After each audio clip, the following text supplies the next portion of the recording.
이번 오프시즌 우리나라 돈 1조 5,800억을 쓰며 그야말로 광폭 행보를 보인 다저스. 다저스가 왜 이렇게 돈을 많이 쓸 수 있는지 그 이유에 대해서 함께 얘기 나눠보도록 하겠습니다. 네, 올겨울 메이저리그 30개 구단이 FA 영입에 쓴 돈이 21억 2,740만 달러입니다. 근데 그 중에서 다저스가 쓴 돈만 10억 6,640만 달러. 그러니까 나머지 29개 구단이 쓴 돈보다 훨씬 더 많은 돈을 지금 다저스가 쏟아붓고 있는 상황입니다. 그렇습니다. 지금까지 다저스가 영입한 선수들 명단 살펴보도록 하겠습니다. 일단 오타니 쇼헤이 선수와 10년에 7억 달러, 야마모토 선수와 12년 3억 2,500만 달러, 글래스나우다도 연장 계약을 또 맺었었죠. 거기에 뭐 테오스카, 헤이워드, 조켈리까지 뭐 어마어마한 선수들을 또 영입을 하면서 엄청난 돈을 지출한 다저스이긴 합니다. 현재까지 다저스가 외부 영입에 쏟아부은 돈은 12억 290만 달러, 한국 돈으로 했을 때는 1조 5,804억 원에 해당하는 액수입니다. 그렇습니다. 이게 보니까요, 이 메이저리그 역사상 단일 구단이 한 해 동안 FA를 영입하는 데 쓴 가장 많은 돈이 기존 1위였던 2021 시즌 텍사스가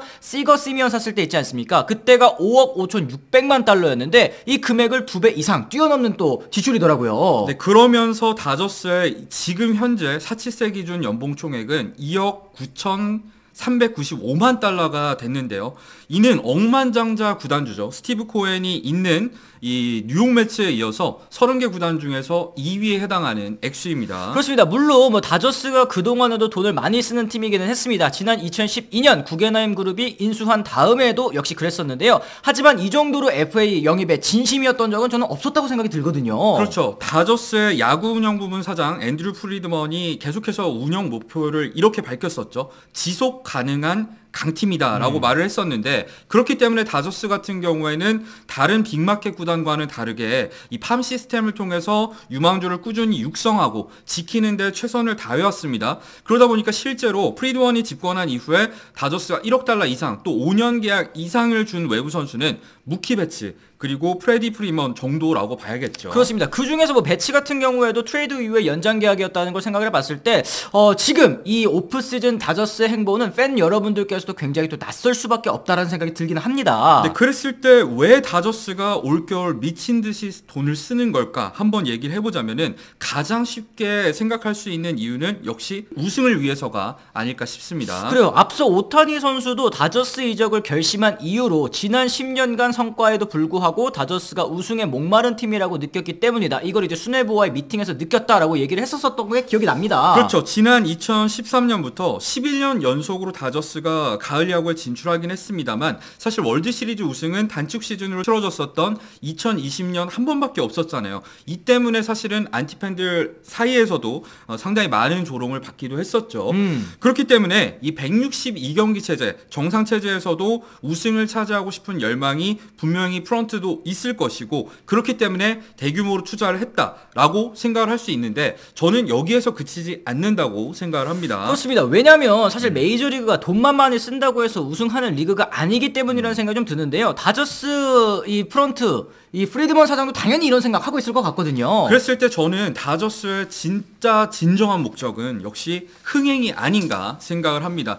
이 다저스 사장 프리드먼이 오타니 영입 후 인터뷰에서 이런 얘기를 한 적이 있었죠. 일본의 모든 야구 팬들을 다저 블루로 만들겠다, 이런 얘기를 했었는데, 오타니 선수는 정말 일본에서 전례 없는 인기를 구가하고 있는 슈퍼스타 아니겠습니까? 그렇죠. 지난해 광고 수익만 해도 5천만 달러 이상으로 추산이 되는 상황이고요. 그뿐만 아니라 이 오타니로 인해서 전 구단이었던 에인절스가 얻은 부가 수익만 한 해에 3,500만 달러 이상이라고 추산이 되고 있는 상황입니다. 그렇습니다. 이 오타니 영입으로 인해서, 그리고 이제 추후에 계속 이어지는 영입으로 인해서 현지에서의 흥행에서도 사실 큰 영향을 미칠 것으로 보이는데요. 그렇죠. 다저스 같은 경우에는 지난해 평균 관중이 47,000명이 넘습니다. 메이저리그에서 압도적인 관중수 1위이자 평균 티켓 가격도 무려 172달러에 달하는 구단이거든요. 근데 전 구단이었던 에인절스 같은 경우에는 평균 관중이 32,600명, 이게 리그 13위고요. 평균 티켓 가격 역시도 78달러니까 다저스 입장에서는 오타니 영입으로 얻을 수 있는 이득이 훨씬 더 크다고 볼 수 있을 것 같습니다. 그렇죠. 실제로 폭스 스포츠에 따르면 올해 다저스의 홈 개막전 평균 티켓 가격이 152%가 올랐대요. 그러면서 이 가격 자체가 984달러까지 치솟은 상황입니다. 그리고 이건 뭐 개막 시리즈니까 당연할 것 같은데 이 전체 티켓 평균 가격 역시도 71%가 증가한 295달러로 예상된다는 보도인데 이게 사실은 지난해랑 뭐 올해 관중 수가 같다라는 전제하에는 티켓 매출만 71%가 늘어난다고 단순하게도 생각할 수 있을 것 같습니다. 그렇죠. 여기에 더해서 오타니 선수가 얼마 전에 유니폼 판매 신기록을 경신하지 않았습니까? 거기다가 일본 기업들이 이제 구장 광고도 많이 하지 않겠습니까? 이런 것들을 전망했을 때 굉장히 많은 액수가 이 다저스로 흘러들어갈 것을 알 수 있는데 지난해 오타니가 광고를 찍은 일본 기업만 치더라도 12곳이 넘었거든요. 여기다가 포르쉐, 뉴발란스 이런 외국계 기업까지 합치면은 이 다저스가 오타니로 인해서 얻을 수 있는 광고 효과도 정말 상당할 것으로 보입니다. 그렇습니다. 뭐 야마모토 영입 역시 뭐 실력도 실력이겠습니다만 일본 마케팅을 좀 더 강화하겠다라는 의지가 드러나는 영입이 아닐까 생각이 좀 드는데요. 물론 이런 생각을 사실 다저스만 한 건 아니라고 봐요. 토론토 같은 경우에도 비슷한 액수를 제시를 했었고 샌프란시스코도 7억 달러를 맞춰줬을 때 사실 다저스와 비슷하게 이런 흥행 효과까지도 기대를 했을 텐데 왜 다른 구단들은 그걸 실천에 못 옮겼을까? 다저스는 실천에 옮겼을까를 생각을 해보면 저는 역시 다른 구단에는 없는 안정적인 돈줄이 있기 때문, 바로 압도적인 중계권 계약이 있기 때문이라고 생각을 합니다. 맞습니다. 이 샌디에고 사례를 한번 생각을 해보면 이게 더 도드라지는 것 같은데요. 이제 샌디에고 같은 경우에 그리고 이제 다른 여러 구단들 같은 경우에는 TV 중계권사 이제 벨리 스포츠가 파산을 하면서 올해 중계권료에도 좀 약간 영향을 미치는 그런 상황 아니겠습니까? 이게 지출에도 당연하게도 영향을 주게 되는 그런 큰 파급력이 있는 사건인데요. 근데 반면에 다저스 같은 경우에는 지난 2013년에 미국 종합 스포츠 미디어 그룹이죠. 타임워너 케이블과 25년 동안 83억 5천만 달러. 이게 연평균으로 따지더라도 3억 3,400만 달러를 받는 돈이거든요. 한국 돈으로 했을 때는 약 총액 11조에 달하는 엄청난 중계권 계약을 맺었단 말입니다. 그렇습니다. 이런 계약을 체결할 수 있었던 원인 역시 평균 관중도 1위, 중계권료도 1위였던 다저스였기 때문에 이런 계약도 가능했고 이 계약을 바탕으로 계속해서 이제 돈을 버는 그런 이제 선순환 구조가 완성이 되게 된 거네요. 네, 하지만 이런 다저스의 투자 때문에 이 일부 메이저리그 팬들은 구단 간의 빈부격차가 심해지는 거 아니냐 우려하는 반응도 지금 나오고 있습니다. 하지만 앞서 말씀드렸듯이 메이저리그 같은 경우에는 단순히 돈만 많이 쓴다고 해서 우승을 하는 스포츠가 아니거든요. 그렇죠. 아니 사실 지난해 페이롤 1위, 2위, 3위, 양키스, 뭐 매츠, 그다음에 샌디에고 이렇게 세 팀이 다 가을 야구 진출 실패를 했었던 것만 봐도 알 수 있지 않습니까? 그렇죠. 이 다저스가 아무리 돈이 많다고 하더라도 쓸 수 있는 돈에는 분명히 한계가 있습니다. 지금 금액만 놓고 보더라도 사실 매츠가 다저스보다 많은 돈을 쓰고 있잖아요. 그리고 특정 선수에게 몇몇에게 돈을 몰릴 경우에는 그 선수들이 부상을 당하거나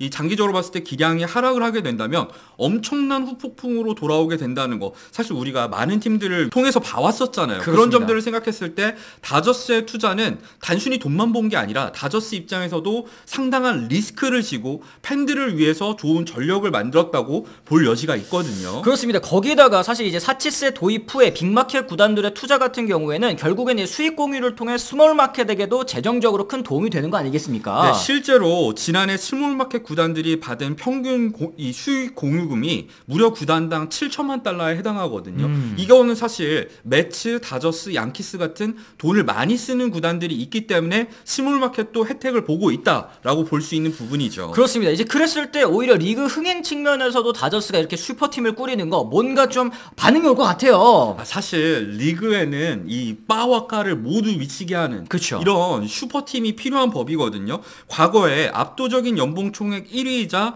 90년대 중후반 그리고 2000년까지 월드시리즈 우승만 4차례를 차지하면서 악의 제국이라고 불렸었던 양키스를 떠올려 보자고요. 그때 당시에 악의 제국이란 명칭이 사실은 단순히 멸칭만은 아니었습니다. 이게 사실은 명예로운 호칭에 가깝다고 하는 게 만약에 돈을 많이 쓰는데 못해. 그랬을 경우에는 제국이란 타이틀이 붙겠냐고요. 아, 그렇죠. 그리고 사실 이때 당시에 악의 제국이라는 이 별명을 양키스 팬 여러분들께서도 굉장히 좋아하셨던 걸로 저는 기억을 하고 있어요. 그리고 그때 당시에 악의 제국이라고 불렸었던 양키스를 그리워하는 팬들도 많을 텐데 사실 다저스 팬들도 아마 이런 부분들을 기대하고 있을 거고요. 또 생각을 해봐야 될 게 그 양키스, 이 악의 제국을 상대로 했기 때문에 이 신생팀이 애리조나의 2001년 우승이 더 빛났었던 거고 또 이제 86년 만에 밤비노의 저주를 깨고 보스턴이 우승을 했을 때에도 뭔가 더 빛났던 거 사실은 야격이 확실히 있었기 때문이거든요. 맞습니다. 그때가 사실 뭐 메이저리그가 가장 인기 있던 시절이 아닌가 또 생각이 좀 듭니다. 네, 하지만 정말 오랜 시간이 흘러서 또 하나의 슈퍼팀이 탄생했습니다. 바로 다저스인데요.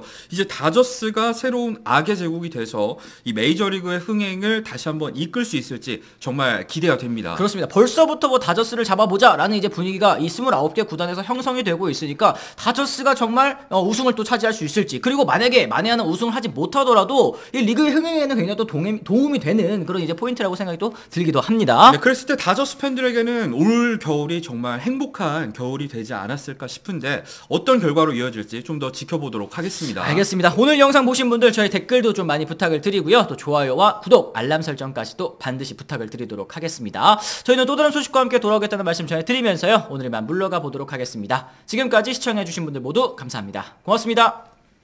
I'm ready to go. I'm ready to go.